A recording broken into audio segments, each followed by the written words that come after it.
अस्सलाम वालेकुम नाज़रीन, सौरभ बरकत आपसे मुखातिब है। ऑब्वियसली आरिफ अलवी पाकिस्तान के ट्विटर के ऊपर टॉप ट्रेंड कर रहे हैं, लेकिन आरिफ अलवी के एक ट्वीट ने पाकिस्तान को हिलाकर रख दिया है। पूरे पाकिस्तान में बेचैनी फैल गई है, एक कोहराम मच गया है और खौफ और टेरर और ज्यादा फैल गया है। लोग अब ये सवाल पूछना शुरू हो गए हैं कि इस पूरे पाकिस्तान को किसने हाईजैक कर रखा है, ये पाकिस्तान किसके कंट्रोल में है, पाकिस्तान को कौन कंट्रोल कर रहा है, कौन सी वो कुव्वतें हैं जो दिखाई नहीं देती लेकिन जो प्रेसिडेंट हाउस को कंट्रोल करती रही और एक ऐसे बिल्स मंजूर करवा दिए हैं जिनके बाद मेरी और आपकी जिंदगी में बड़ा फर्क पड़ेगा, बहुत ज्यादा फर्क पड़ेगा। प्रेसिडेंट आरिफ अलवी का पहले ट्वीट जो आपने सुना भी होगा, एक दफा फिर आपके सामने रख देते हैं। और ये वही बिल है जिनकी तरफ प्रेसिडेंट बातचीत कर रहे हैं, जिनके बारे में रजा रब्बानी साहब ने और फरहतुल्लाह बाबर ने और फिर जो सेनेटर मुश्ताक है उन्होंने कहा था कि बिल सुबह हम पहुंचे तो हमें पता चला और हमारे हाथ में ये बिल्स दिए गए हैं, इन्हें हमें पढ़ने का मौका भी नहीं दिया गया। तो आरिफ अलवी साहब कहते हैं, मैं अल्लाह को गवाह बनाकर कहता हूं कि मैंने ऑफिशियल सीक्रेट तरमीमी बिल 2023 और Pakistan army act bill army तरमीमी बिल 2023 पर दस्तखत नहीं किए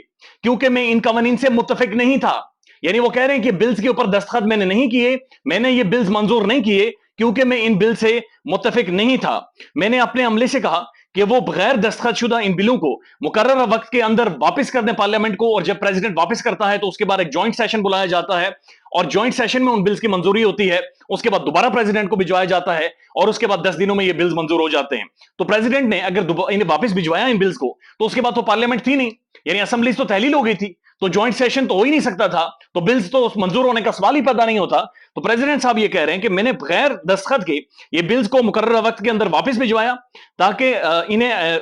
गैर मौसर किया जा सके। उसके बाद वो कहते हैं कि मैंने अपने स्टाफ से, अपने जो इनके मातहत लोग हैं, प्रेसिडेंट हाउस का जो स्टाफ है, ये प्रेसिडेंट का जो स्टाफ है,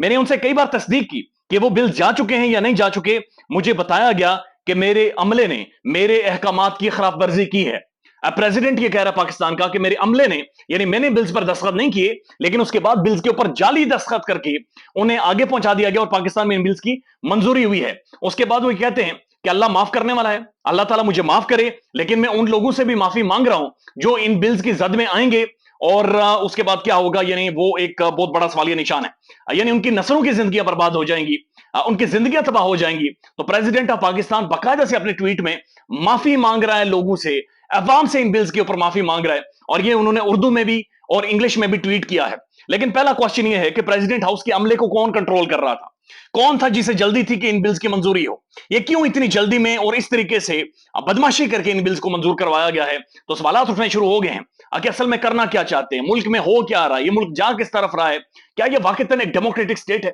क्या वाकईतन ये एक आजाद रियासत है, क्या वाकईतन यहां पर प्रेसिडेंट हाउस, पार्लियामेंट हाउस या पार्लियामेंट काम करती है, क्या वाकईतन यहां पर सुप्रीम कोर्ट है, क्या अदालतें हैं। यानी चीफ जस्टिस उमर अता बंदयाल साहब का काम बनता है इसके ऊपर नोटिस लें, क्योंकि ये मुफाद आमा का मामला है, ये आम आवाम का मामला है, और ये वही बिल्स हैं जिनके बारे में इससे पहले आपको बताया कि रजा रब्बानी, सेनेटर मुश्ताक और फिर फरहतुल्लाह बाबर और मुख्तलिफ लोग ये कहते रहे, बल्कि जमीयत उलमा इस्लाम भी ये कहती रही कि बिल्स हमारे हाथ में दे दिए गए हैं और हमें इन बिल्स के बारे में पता ही नहीं है। बल्कि बाद दफा डिबेट ये हुई कि बिल्स लेकर कौन आया है, ये किसने इन लोगों को, पार्लियामेंटेरियंस को बिल्स दिए हैं, और उसके बाद ये बिल बाकायदा से अब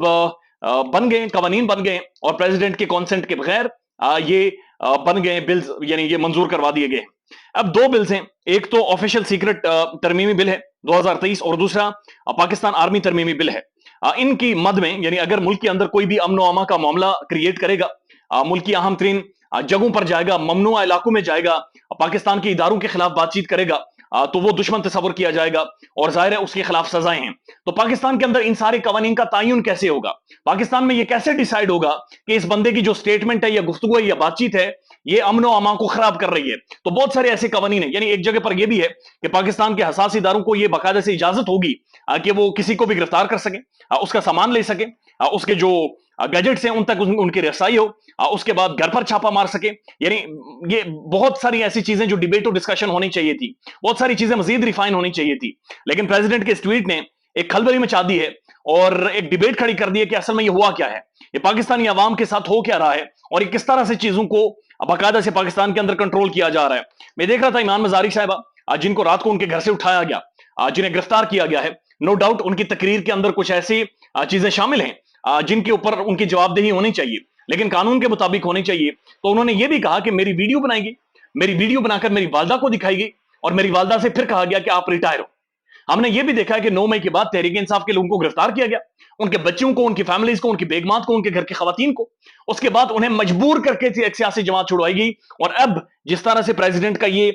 ٹویٹ ہے، یہ انگلش میں بھی ہے، اردو میں بھی ہے، اور یہ پوری دنیا پڑھ رہی ہے، پوری دنیا یہ دیکھ رہی ہے، ٹاپ ٹرینڈ کر رہے ہیں، ٹیلی ویژن پر ڈیبیٹ شروع ہو گئی ہے، سنجیدہ نوعیت کے سوالات شروع ہو گئے، چونکہ یہ وہ قانون سازیاں ہیں۔ اگر آپ ڈان کا اخبار پڑھتے ہو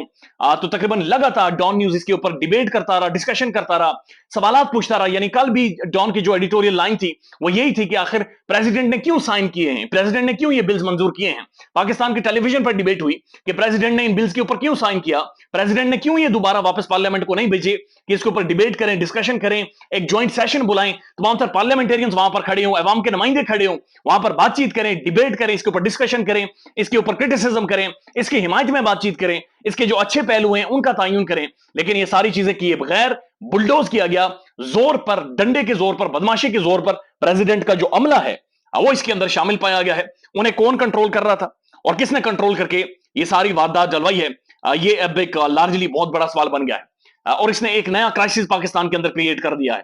تو یہ بہت ساری چیزیں ہیں جن کے جوابات پاکستان میں نہیں مل رہے، اور یہ ایک اور چیز ہے جس نے مزید سوالات پاکستان کے اندر اٹھا دیے ہیں۔ اس سے بے چینی بڑی ہے، اس سے عدم استحکام بڑا ہے، اس سے جو بہت سارے ریاست کے اہم ترین ادارے ہیں ان کے اوپر جو ایک یقین تھا، ان کے حوالے سے جو ایک رائے تھی، وہ بہت زیادہ شیکی ہوئی ہے۔ یعنی پریزیڈنٹ کے اس ٹویٹ کے بعد آپ کیسے چیزوں کو ڈیفائن کر سکتے ہیں، آپ کیسے ان کے اوپر آرگومنٹ کر سکتے ہیں، آپ کیسے کہہ سکتے ہیں کہ کوئی بھی قانون، اب اگر کسی کو فار انسٹنس اس کے ذریعے سزا بھی ہوتی ہے، یا کسی کے گھر پر ریڈ کیا جاتا ہے، یا کسی کو اٹھایا جاتا ہے، تو پھر کیسے اس کی جسٹیفیکیشن ہوگی کہ جناب آپ کا پریزیڈنٹ جس نے فائنل کانسنٹ دینا تھا ان بلز کے اوپر، وہ تو کہہ رہا ہے کہ جناب میرا بازو مروڑ کر یہ بلز منظور کروائے گئے، میرا جو ماتحت عملہ تھا ان کا بازو مروڑا گیا ہے، انہیں بلیک میل کیا گیا ہے، انہیں کس طرح سے کنٹرول کیا گیا ہے۔ تو پریزیڈنٹ ہاؤس کنٹرول ہو رہا تھا، پی ایم ہاؤس بھی یقینی کنٹرول ہو رہا تھا، پاکستان کی پارلیمنٹ کنٹرول ہو رہی تھی، جہاں پر سینیٹرز یہ کہتے ہوئے دکھائی دیے، پارلیمنٹیرین سے کہتے ہوئے دکھائی دیے کہ انہیں پتہ ہی نہیں ہے اور انہیں بلز دے دیے جاتے ہیں۔ یعنی ایک ایک دن میں 128 بلز منظور ہوئے ہیں، ایسے قوانین پاس ہوئے ہیں۔ شہباز صاحب تو بوریا بسترا لے کے اپنا صندوق لے کر کھسک گئے پاکستان سے باہر، لیکن پاکستانیوں میں کے لیے وہ عذاب بنا کر گئے ہیں، پاکستانیوں کے لیے بہت سارے سوالات اٹھا کر چھوڑ کر چلے گئے ہیں، اور بے چینی مزید پاکستان کے اندر بڑی ہے۔ خیال رکھیے گا اپنا، اللہ حافظ۔